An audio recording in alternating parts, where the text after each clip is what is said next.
अस्सलामुअलैकुम नाज़रीन। AK Baloch news जे सभिनी ॿुधंदड़ ऐं परस्तारनि खे इतला कजे थो त AK बलोच न्यूज़ जो नालो तब्दील करे नओं नालो AK सिंध न्यूज़ रखियो वियो आहे। उन लाइ अवां दोस्तनि खे आगाह कजे थो त जीअं हर ॿुधंदड़ ताईं असांजे ख़बर जी सुञाणप थी सघे।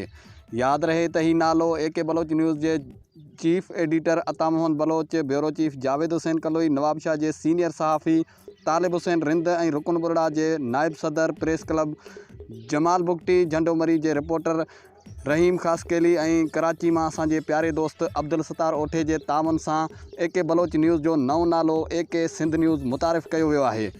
अस्सलाम वालेकुम नाज़रीन, एक दफ़ो ॿीहर तव्हांखे ॿुधाईंदा हलूं त AK बलोच न्यूज़ जे सभिनी ॿुधंदड़ ऐं परस्तारनि खे इतला कजे थो त AK बलोच न्यूज़ जो नालो तब्दील करे नओं नालो AK सिंध न्यूज़ रखियो वियो आहे। उन लाइ अवां दोस्तनि खे आगाह कजे थो त जीअं हर ॿुधंदड़ ताईं असांजे ख़बर जी सुञाणप तस्दीक थी सघे। ही नालो AK बलोच